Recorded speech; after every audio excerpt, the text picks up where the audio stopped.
The Hound of the Baskervilles, Chapter 6, Baskerville Hall. Sir Henry Baskerville and Dr. Mortimer were ready on the appointed day, and we set out for Devonshire as planned. Sherlock Holmes drove with me to the station to deliver his parting instructions and advice.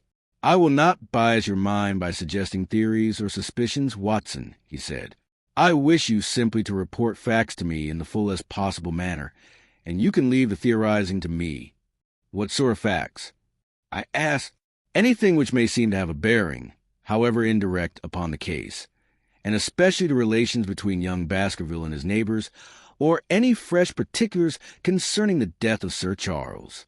I have made some inquiries myself in the last few days, but the results have been purely negative. One thing only appears to be certain, and that is that Mr. James Desmond, the next heir, is a gentleman of a very polished character, so that this persecution does not come from him. I think we may eliminate him entirely from our calculations. There remain the people who will actually surround Sir Henry Baskerville upon the moor. Would it not be well in the first place to get rid of this couple, the Barrymores? By no means. You would make a ruinous mistake. If they are innocent, it would be a cruel injustice, and if they are guilty, we should be giving up all chance of bringing it home to them. No, we will preserve them upon our list of suspects. Then there is a groom at the Hall. If I remember right, there are 2 moorland farmers. There is our friend Dr. Mortimer, whom I believe to be entirely honest, and there is his wife, of whom we know nothing. There is Stapleton, the naturalist, and there is his sister, who is said to be a young lady of attractions. There is Mr. Franklin, of Laughter Hall, who is also an unknown factor, and there are 1 or 2 other neighbors. These are the folk who must be your very special study. I will do my best. You have arms, I suppose?" "Yes, I thought it as well to take them." "Most certainly. Keep your revolver near you night and day, and never relax your precautions." Our friends were already awaiting us upon the platform. In answer to my friend's inquiries, Dr. Mortimer shook his head. "No, we have seen nothing more. I can swear to one thing, and that is that we have not been followed during the last 2 days. We have never gone out without keeping a sharp watch, and no one could have escaped our notice. You have always kept together, I presume?" "Except yesterday afternoon. I usually devote 1 day to pure amusement when I come up to town, so I spent it at the Museum of the College of Surgeons. And I went to the park to watch the people," said Baskerville, "but we had no shadow of trouble." "It was imprudent, all the same," said Holmes, shaking his head very gravely. "I beg of you, Sir Henry, not to go about alone, for some great misfortune will befall you if you do. Did you get your other boot?" "No, sir, it is gone forever." "Indeed, that is very interesting. Well, good-bye," he added as the train began to glide down the platform. "Bear in mind, Sir Henry, one of the phrases in that queer old legend which Dr. Mortimer read to us, and avoid the moor in those dark hours when the powers of evil are exalted." I looked back at the platform when we had left it far behind, and saw the tall, austere figure of Holmes standing motionless and gazing after us. Our journey was swift and pleasant. I spent it in making the closer acquaintance of my 2 companions, and in playing with Dr. Mortimer's spaniel. In a very few hours the brown earth had become ruddy, the brick had changed to granite, and red cows grazed in well-hedged fields where the lush grass and more luxuriant vegetation spoke of a richer, if a damper, climate. Young Baskerville stared eagerly out of the window and cried aloud with delight as he recognized the familiar features of the Devon scenery. "Since I left this place, Dr. Watson, I have seen a good deal of the world," said he, "but I have never seen a place that could compare with it. I never yet met a Devonshire man who did not swear by his native county." I replied. "It is as much a matter of race as of country," remarked Dr. Mortimer. "One has only to look at our friend here to see the Celtic type, with all its characteristic enthusiasm and power of attachment. Poor Sir Charles's head was of a very rare type, half Gaelic, half Iberian. But you were very young when you left Baskerville Hall, were you not?" "I was a mere lad when my father died, and I never saw the Hall itself, for he lived in a little cottage on the south coast. From there, I went straight to a friend in America." I tell you, this is all as new to me as it is to Dr. Watson, and I am eager to see the moor." "Are you? Then your wish is easily granted, for there it is," said Dr. Mortimer, pointing out the window.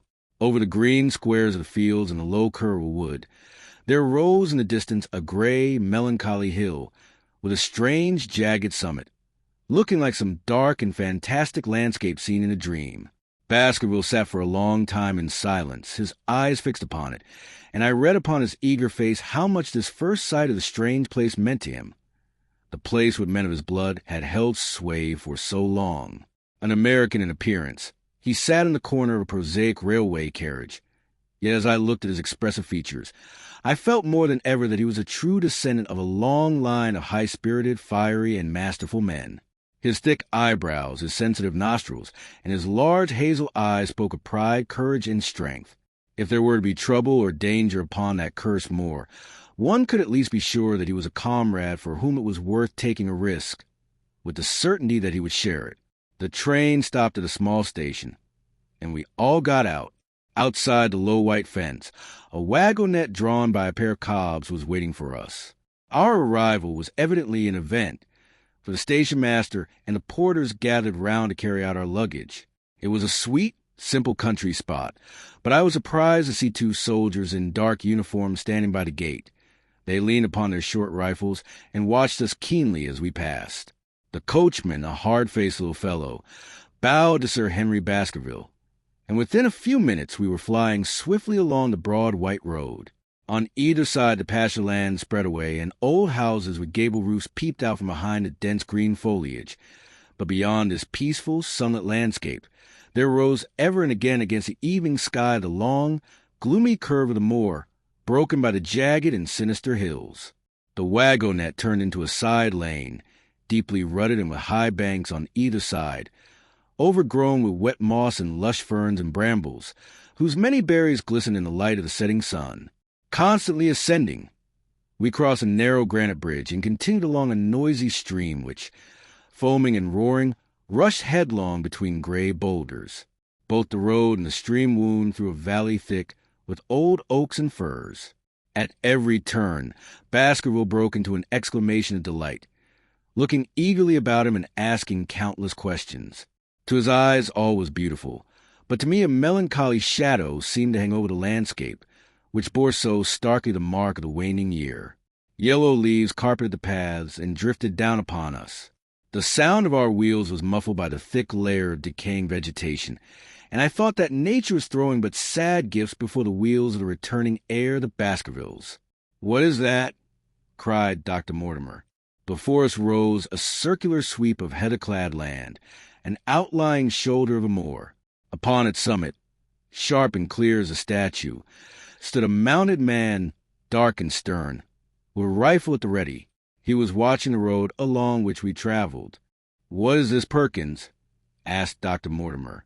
Our driver turned half round in his seat and replied, "An escaped convict from Princetown, sir. He's been out 3 days now, and the warders are watching every road and every station, but they've seen no sign of him yet. The farmers hereabouts don't like it. Sir, I can tell you that." "Well, I understand they get £5 for information." "True, sir, but the chance of £5 is poor comfort when you consider the chance of having your throat cut. This is no ordinary prisoner, sir.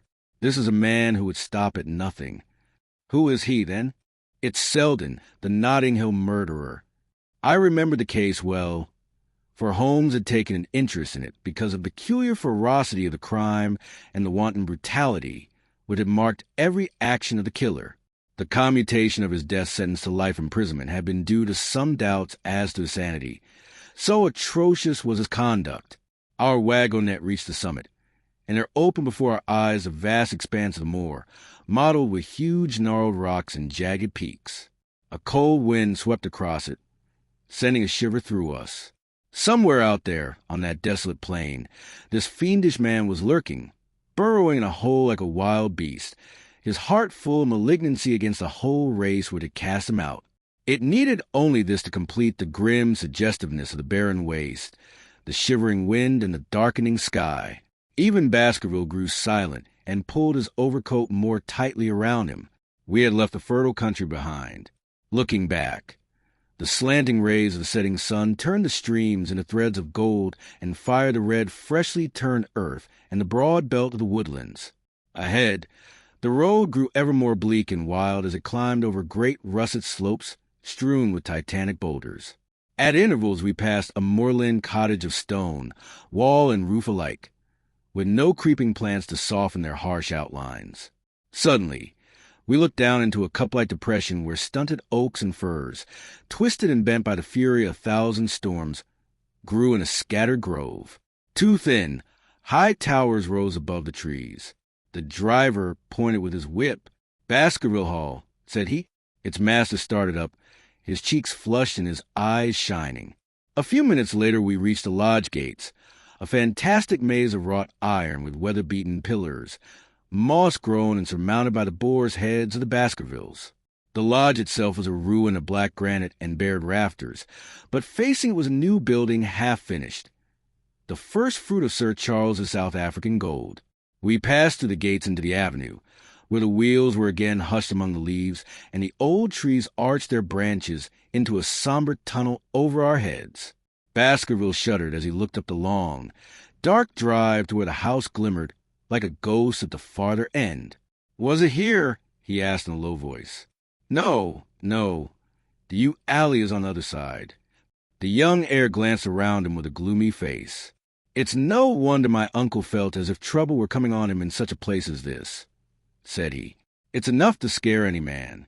I'll have a row of electric lamps up here inside of 6 months, and you won't know the place again when we have a 1,000-candle-power Swan, an Edison, right here in front of the hall door." The avenue opened into a broad expanse of turf, and the house was before us. In the fading light, I could see that the center was a heavy block of building from which a porch projected. The whole front was draped in ivy, with a patch of stonework or a coat of arms showing here and there. From this central block rose the twin towers, ancient, crenellated, and pierced with many loopholes. To the right and left of the towers were more modern wings of black granite. A dull light shone through the heavy mullioned windows, and from the high chimneys which rose above the steep, high-angled roof there flickered a single column of smoke. "Welcome, Sir Henry. Welcome to Baskerville Hall." A tall man stepped forward from the shadow of the porch to open the door of the wagonette. In the yellow light of the hall, a woman's figure was outlined against the wall. She came forward and helped the man with our luggage. "You'll not mind if I leave you at once, Sir Henry?" said Dr. Mortimer. "My wife is expecting me. Surely you will stay and dine with us?" "No, I must go. I shall probably find work awaiting me at home. I would stay to show you over the house, but Barrymore will be a better guide than I. Goodbye, and never hesitate to send for me, day or night, whenever I may be of use." The rumble of the wheels died away down the avenue as Sir Henry and I entered the hall, and the heavy door clanged shut behind us. We found ourselves in a noble room, large and lofty, with a ceiling of age-blackened oak. In the great old-fashioned fireplace, a log fire crackled. Sir Henry and I stretched out our hands to it, for we were numb from our long drive. Then we looked about us at the high, thin windows of old stained glass, the oak-paneled walls, the stags' heads and the coats of arms upon the walls, all dim and somber in the light of a single lamp hanging from the center of the ceiling. "It is just as I imagined it," said Sir Henry. "Is it not the very picture of an old family home? To think that this is the same hall in which my people lived for 500 years. It gives one a solemn feeling." I saw his tanned face flush with a boyish enthusiasm. He stood in the center of the room, the light falling full upon him, while long shadows from the walls trailed across him like a canopy. Barrymore, having carried our luggage to our rooms, returned and stood before us with the respectful pose of a well-trained servant. He was a remarkable-looking man, tall, handsome, with a full black beard, squarely cut and pale, distinguished features. "Would you wish dinner to be served at once, sir? Is it ready?" "It will be in a few minutes. You will find hot water in your rooms. My wife and I will be happy, Sir Henry, to stay with you until you have made your new arrangements. but you will understand that under the new conditions this house will require a large staff. What new conditions? I only meant, sir, that Sir Charles lived a very retired life, and we were able to attend to his wants. You would naturally wish to have more company, and so you will need a different household. Do you and your wife wish to leave me? Only when it is quite convenient to you, sir. But your family has been with ours for generations, has it not? I should be sorry to begin my life here by breaking an old family tie. I seem to see some signs of emotion upon the butler's pale face. I feel that also, sir, and so does my wife. But to tell the truth, sir, we were both very much attached to Sir Charles, and his death gave us a shock and made these surroundings very painful to us. I fear we shall never again be easy in our minds at Baskerville Hall. What do you intend to do? I have no doubt, sir, that we shall succeed in some business. Sir Charles's generosity has given us the means to do so. And now, sir, perhaps it would be best if I showed you to your rooms. A square balustrade gallery ran round the top of the old hall, approached by a double stair. From the central point, 2 long corridors extended the whole length of the building, from which all the bedrooms opened. My own room and Sir Henry's were in the same wing and almost next to each other. These rooms appear to be much more modern than the central part of the house. The light wallpaper and the many candles somewhat dispelled the gloomy impression I had first received. The dining room, which opened off the hall, was a place of shadow and gloom. It was a long chamber with a step separating the dais, where the family had sat, from the lower portion reserved for their dependents. At one end was a minstrel's gallery. Black beams spanned the ceiling above us, with a smoke-darkened roof beyond. Perhaps in the olden days a row of blazing torches and the boisterous revelry of a banquet might have softened the grim aspect of the room. But now, as 2 men in black sat in the dim light of a shaded lamp, our voices instinctively sank to a whisper, and a sense of oppression weighed upon us. A long row of ancestors, in every variety of costume from the Elizabethan knight to the buck of the Regency, stared down at us, their silent company creating a haunting presence. We spoke little, and I was glad when the meal was over and we could retire to the more modern billiard room to smoke a cigarette. "It's certainly not a very cheerful place," said Sir Henry. "I suppose one might get used to it in time, but for now, I feel a bit out of my element. I don't wonder my uncle got a little shaky in his wits if he lived all alone in such a house.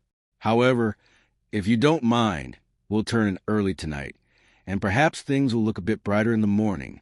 I drew my curtains before stepping into bed and looked out the window. It overlooked the grassy plot at the hall door. Beyond it, 2 groves of trees groaned and swayed in the rising wind. A half-moon peeped through the scudding clouds. In its cold light, I saw beyond the trees the broken fringe of rocks and the long, low curve of the melancholy moor. I closed the curtains, feeling that my last impression was no more cheerful than my first. And yet it was not the last. I was weary, but sleep would not come. I tossed and turned, wooing the rest that eluded me. Somewhere in the distance, a chiming clock struck the quarters, but otherwise a deathly silence lay upon the old house. And then, suddenly, in the very dead of the night, there came a sound, clear, resonant, and unmistakable. It was the sob of a woman, the muffled, strangled gasp of one who is torn by an uncontrollable sorrow. I sat up in bed and listened intently. The sound was near and must have come from within the house itself. For half an hour I waited with every nerve on edge, but I heard nothing more save the chiming clock and the rustle of the ivy upon the wall. Chapter 7. The Stapletons of Merripit House. The fresh beauty of the following morning did much to efface the gloomy impression made upon us by our first introduction to Baskerville Hall. As Sir Henry and I sat at breakfast, the sunlight poured into the high windows, throwing multifaceted patches of color from the coats of arms that adorned them. The dark walls, reflecting the golden rays, took on the sheen of bronze, and it was difficult to realize that this was the same room which had cast such a shadow over our spirits the previous evening. "I think," said the baronet, "that the fault lay in ourselves and not in the house. We were weary from our journey, chilled through, and therefore inclined to see everything in a somber light. Now that we are refreshed and feeling ourselves again, everything around us has grown cheerful. And yet, it wasn't entirely a matter of imagination, I countered. Did you not, for instance, hear someone, a woman, I believe, sobbing in the night? That is curious, for I did think, just as I was drifting off, that I heard something of the sort.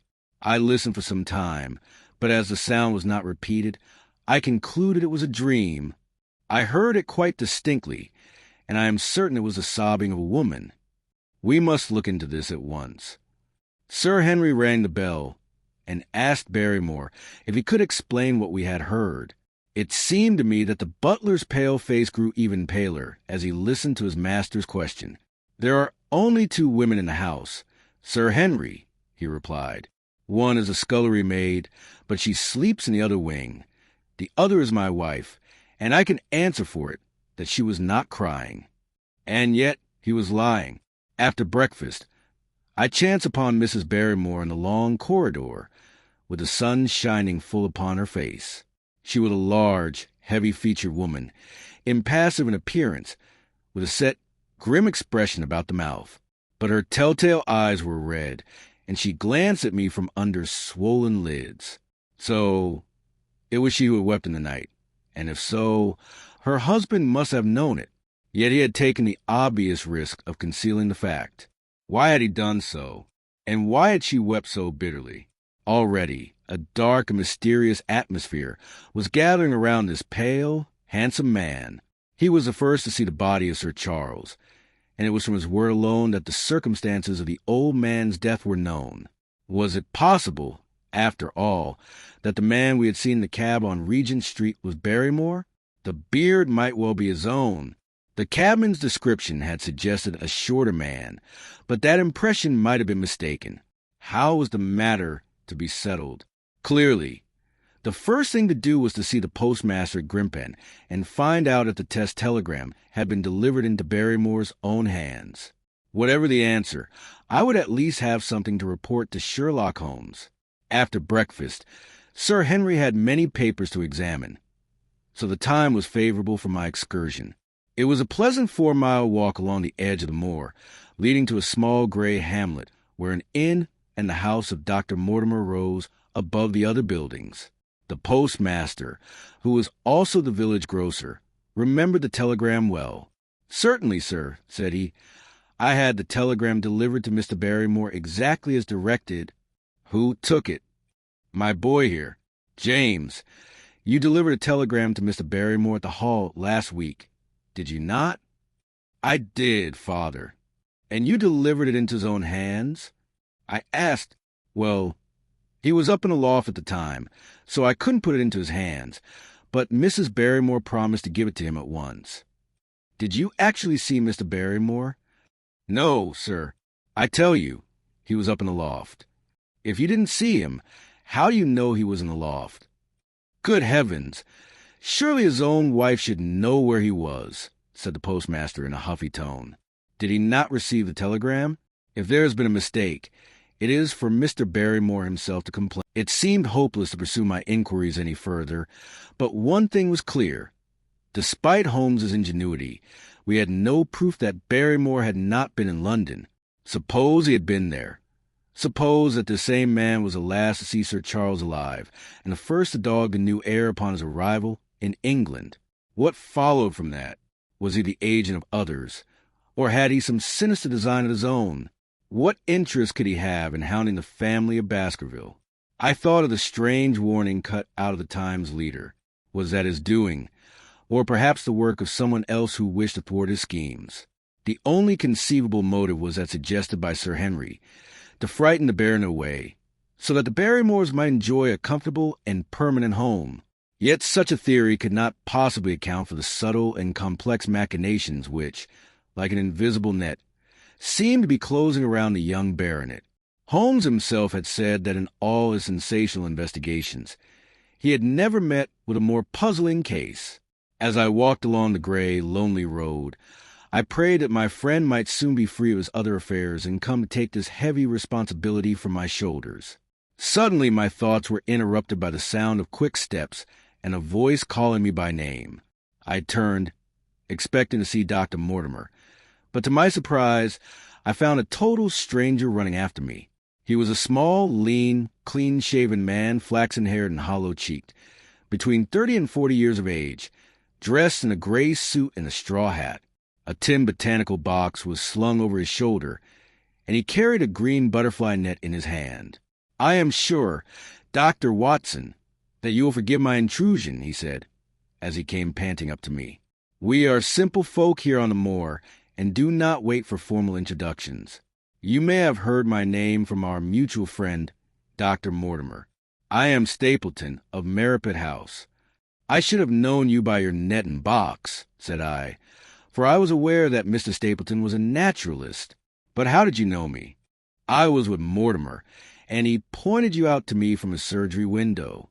As our path lay the same way, I thought I would overtake you and introduce myself. I trust Sir Henry is none the worse for his journey." "He is very well, thank you." We were all afraid that after the tragic death of Sir Charles, the new baronet might not care to live here. It is asking a great deal of a wealthy man to bury himself in such a place, but I need not say that his presence will mean much to the countryside. I suppose Sir Henry has no superstitious fears. "I do not think it is likely. You are, of course, familiar with the legend of the fiendish dog which haunts the family?" "I have heard of it. It is extraordinary how credulous the peasants are about here. Many of them are ready to swear that they have seen such a creature upon the moor." He spoke with a smile, but I seemed to read in his eyes that he took the matter more seriously than he wished to appear. The story took a great hold upon the imagination of Sir Charles, and I have no doubt that it led to his tragic end. "But how?" "His nerves were so strung up that the appearance of any dog might have had a fatal effect upon his diseased heart. I imagine that he did actually see something of the kind in the yew alley on that last night. I feared some disaster, for I was very fond of the old man and knew that his heart was weak." "How did you know that?" "My friend Mortimer told me."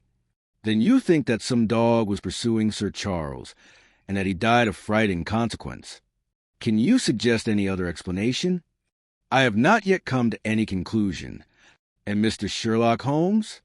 The words took my breath away, but a glance at the quiet face and steady eyes of my companion showed that no surprise was intended. "It is useless for us to pretend that we do not know you, Dr. Watson," said he. "The records of your detective have reached us, and you could not celebrate him without being known yourself. When Mortimer told me your name, he could not deny your identity. If you are here, then it follows that Mr. Sherlock Holmes is interested in the case, and I am naturally curious to know what view he takes. I am afraid that is a question which I am not in a position to answer. May I ask if he is going to honor us with a visit himself?" "He cannot leave London at present. He has other cases which engage his attention." "What a pity! He might throw some light upon that which is so dark to us. As to your own researches, if there is any way in which I can be of service to you, I trust that you will command me. If I had any indication of the nature of your suspicions, or how you propose to investigate the case, I might perhaps even now give you some aid or advice. I assure you that I am simply here upon a visit to my friend Sir Henry, and that I need no help of any kind." "Excellent, Sade. You are perfectly right to be wary and discreet. I am justly rebuked for what I feel was an unjustifiable intrusion, and I promise you that I will not mention the matter again." We had come to a point where a narrow grassy path struck off from the road and wound away across the moor. A steep, boulder-sprinkled hill rose in the distance. To the right, it had been scarred by old quarries, while its front presented a dark cliff draped with ferns and brambles. From a distant hollow, a gray plume of smoke curled up. "A short walk along this moorland path will bring us to Merripit House," said Stapleton. "Will you not spare an hour that I may have the pleasure of introducing you to my sister?" My first thought was that I should be by Sir Henry's side, but then I remembered the piles of papers and bills with which his study table was littered. It was certain that I could not help him with those, and Holmes had expressly stated that I should study the neighbors upon the moor. I accepted Stapleton's invitation, and we turned together onto the path. "It is a wonderful place, the moor," said he, looking round over the undulating downs, with their long green ridges and their crests of jagged granite foaming up into fantastic surges. "You can never get tired of the moor. You cannot think the wonderful secrets which it contains. It is so vast and so barren and so mysterious. You know it well, then?" "I have only been here 2 years. The residents would call me a newcomer. We came shortly after Sir Charles settled here, but my tastes led me to explore every part of the country, and I should think that there are few who know it better than I do." "Is it so hard to know, then?" I asked. "Very hard. Look, for example, at that great plain to the north of us, with the strange hills breaking out of it. Do you notice anything remarkable about it? It looks like a rare place for a good gallop. Naturally, you would think so, and that opinion has cost men their lives. You see those bright green spots scattered over it? Yes, they seem more fertile than the rest." Stapleton laughed. "That is the Great Grimpen Mire," said he. "A false step there means death to man or beast. Only yesterday I saw one of the moor ponies wander into it. For a long time I saw its head poking out of the mud, but in the end it was sucked down. Even in a dry season, it is a treacherous place to cross, but after these autumn rains, it is an awful spot. And yet I can find my way to the very heart of that mire and return alive. Oh, heavens! There's another of those unfortunate creatures." Something brown was rolling and tossing among the green sedge. Then a long, agonized, writhing neck was thrust up, and a terrible, dying moan rang out across the moor. I turned cold with horror, but my companion's nerves were apparently stronger than mine. "It's gone," said he. "The mire has claimed it. 2 in 2 days, and perhaps many more, for they get used to going there in the dry weather and only learn the danger when the bog has them in its grip. Yes, a foul place is the Great Grimpen Mire. And you say you can actually walk upon it?" "Yes. There are 1 or 2 paths which a very active man may take. I have found them. But why should you go into such a loathsome place? Do you see those hills in the distance? They are like islands surrounded on all sides by the soulless mire, which has slowly crept around them through the years. There are rare plants and butterflies upon those hills, if you have the wit to reach them. I shall try my luck there some day." He looked at me in astonishment. "For God's sake, put such an idea out of your mind. Your blood would be upon my head. I assure you that you would not have the slightest chance of returning alive. I can only get there myself by remembering very complex landmarks." "What is that?" I cried. A long, low moan, inexpressibly sad, swept over the moor. It filled the whole air, and yet it was impossible to say whence it came. From a dull murmur it swelled into a deep roar, and then sank back into a melancholy, throbbing murmur. Stapleton looked at me with a curious expression on his face. "A strange place, the moor," said he. "But what is it?" "The peasants say it is the Hound of the Baskervilles calling for its prey. I have heard it once or twice before, but never quite so loud as today." I looked with a shudder at the vast plain, mottled with its treacherous green patches.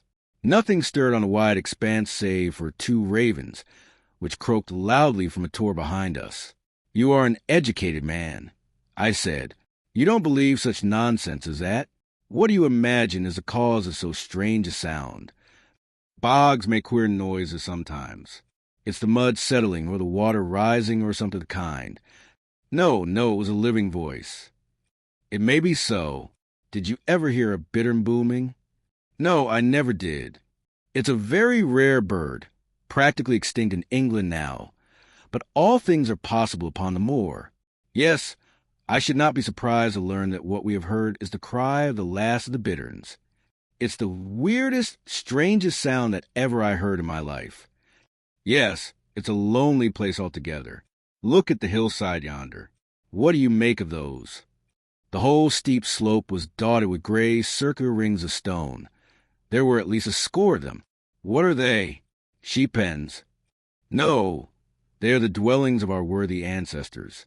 Prehistoric man lived thickly on the moor, and as no one in particular has lived there since, we find all his little arrangements exactly as he left them. These are his wigwams with the roofs off. You can even see his hearth and his couch, if you have the curiosity to go inside. But it is quite a town. When was it inhabited? Neolithic man, no date.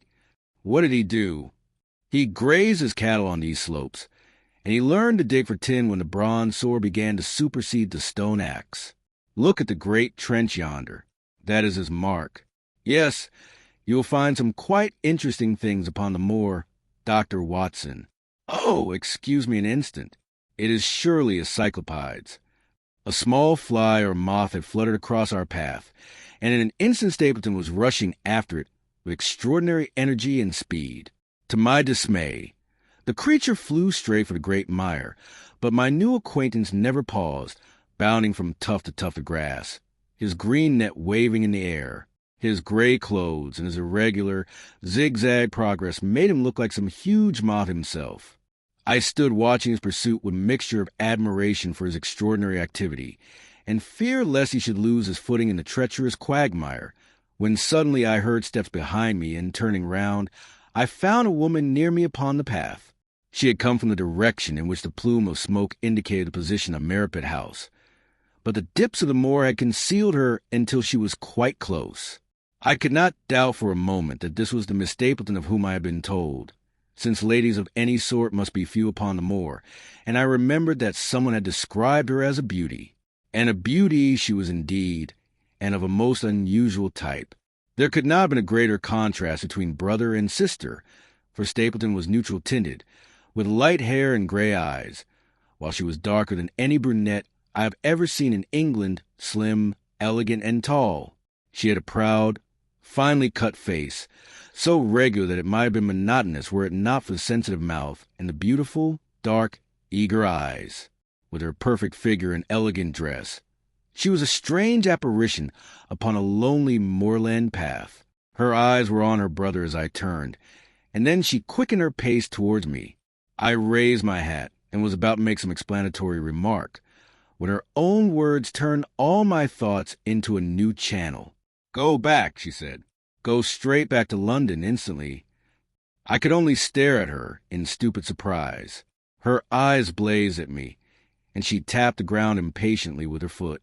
Why should I go back? I asked. I cannot explain. She spoke with a quick, low, eager voice, with a curious lisp in her utterance. "But for God's sake, do what I ask you. Go back and never set foot upon the moor again. But I have only just come." Man, she cried. "Can you not tell when a warning is for your own good? Go back to London. Start tonight. Get away from this place at all costs." "Hush! My brother is coming." "Not a word of what I have said. Would you mind getting that orchid for me among the mare's tails yonder? We are very rich in orchids on the moor, though, of course, you are rather late to see the beauties of the place." Stapleton abandoned his chase and returned to us, flushed and panting. "Ah, Beryl," said he, and it seemed to me that his greeting was far from cordial. "Well, Jack, you are very hot." "Yes, I was chasing a cyclopides. They are very rare and hard to find in late autumn. What a pity that I should have missed it." He spoke in a light, careless tone, but his small, light eyes flitted incessantly from the girl to me. "I see that you have already made each other's acquaintance." "Yes, I was telling Sir Henry that it is rather late now to see the true beauties of the moor." Who do you take him for?" "I imagine that this must be Sir Henry Baskerville."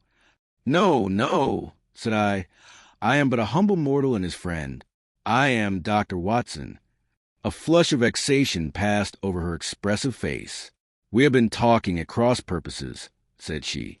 "You haven't had much time for talk," her brother remarked, with the same questioning glance in his eyes. "I talked to Dr. Watson as if he were a resident and not a visitor," she answered. "It can matter nothing to him whether it is early or late for the orchids. But you will come on with us to Merripit House, will you not?" A short walk brought us to the dismal house, which had been a farm in more prosperous days, but was now remodeled into a modern dwelling. It was surrounded by an orchard, but the fruit trees, like everything else upon the moor, were stunted and starved. The whole place gave an impression of meanness and melancholy. We were admitted by a strange, wizened, rustic-looking old manservant who seemed to fit the house perfectly. Within, however, the large rooms were furnished with an elegance which pointed to the taste of the mistress. As I looked from the window at the interminable granite-flecked moor, rolling away to the distant horizon, I could not but ask myself what could have brought this highly educated man and this beautiful woman to live in such a place.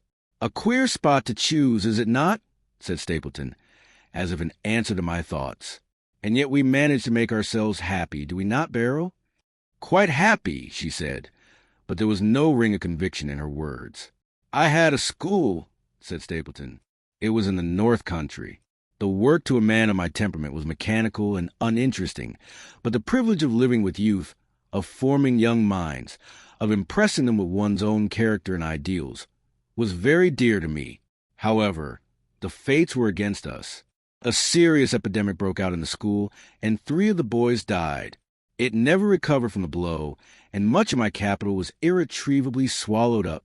And yet, if it were not for the loss of the charming companionship of the lads, I could rejoice over my own misfortune, for, with my strong taste for botany and zoology, I find unlimited field for work here, and my sister is as devoted to nature as I am. All this, Dr. Watson, has been brought upon your head by your expression as you surveyed the moor out of our window.